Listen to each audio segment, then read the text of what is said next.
Hello everyone, welcome back to the channel. Thank you so much for joining me. China has just proved US President Trump wrong and crossed a milestone that is already reshaping the global economic conversation. In 2025, the world's second largest economy posted a record trade surplus of $1.2 trillion. And despite the trade war with the United States, this is the largest trade surplus in China's history, and also the first time that it has ever broken the $1 trillion mark. What makes this number truly striking is not just its size, but the timing too. It comes despite renewed tariff threats from Donald Trump and the constant reminders of the great power competition between the United States and China. According to official data from China's Customs Administration, exports surged at the end of the year. In December alone, dollar-denominated goods exports jumped 6.6% compared with a year earlier, and this is more than double analyst expectations. Imports also rose 5.7%. Again, this is far above forecasts. For the first time, China's annual trade surplus pushed past $1 trillion, and it beat last year's already enormous $993 billion surplus.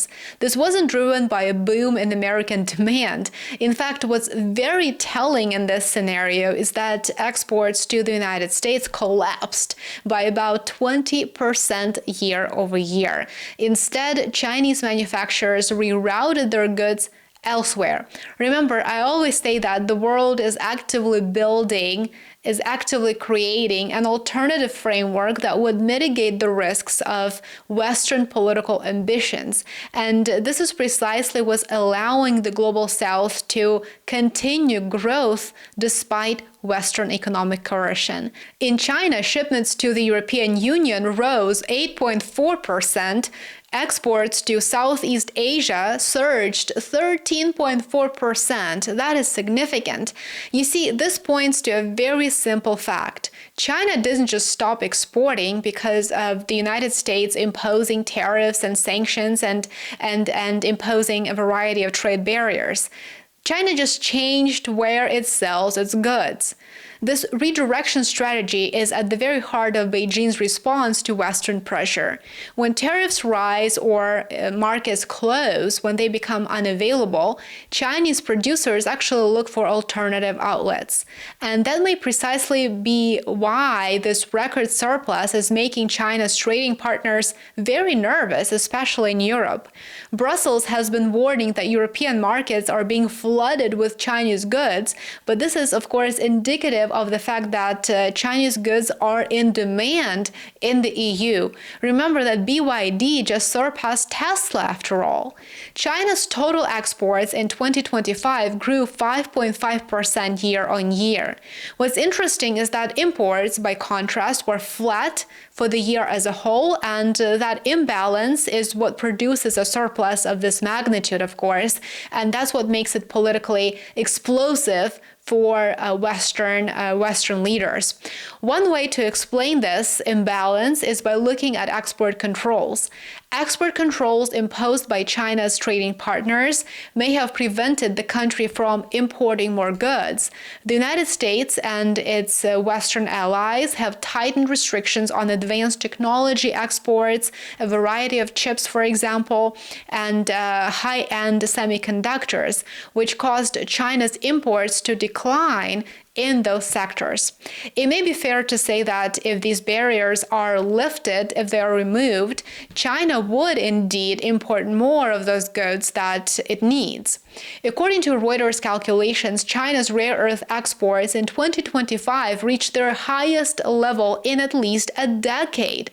Shipments of the 17 key elements totaled more than 62,000 tons, which is an increase of nearly 13% from the prior year.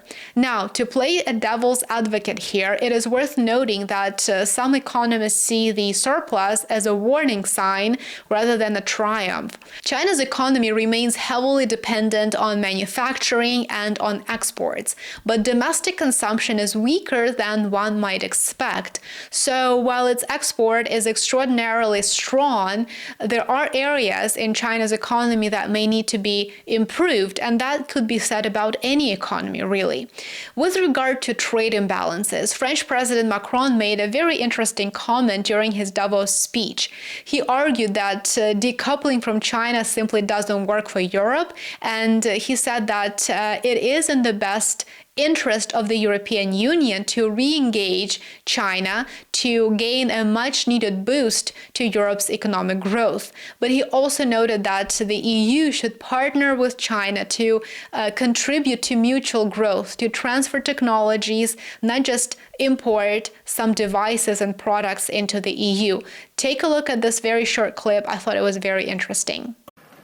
China is welcome, but what we need is more Chinese foreign direct investment in Europe, in some key sectors, to contribute to our growth, to transfer some technologies, and not just to export towards Europe some devices or products which sometimes don't have the same standards or are much more subsidized as the one being produced in Europe. Needless to say, economic policies and trade in particular have become very politicized in recent years. We've been observing tariff wars waged by the Trump administration, investigations, retaliations.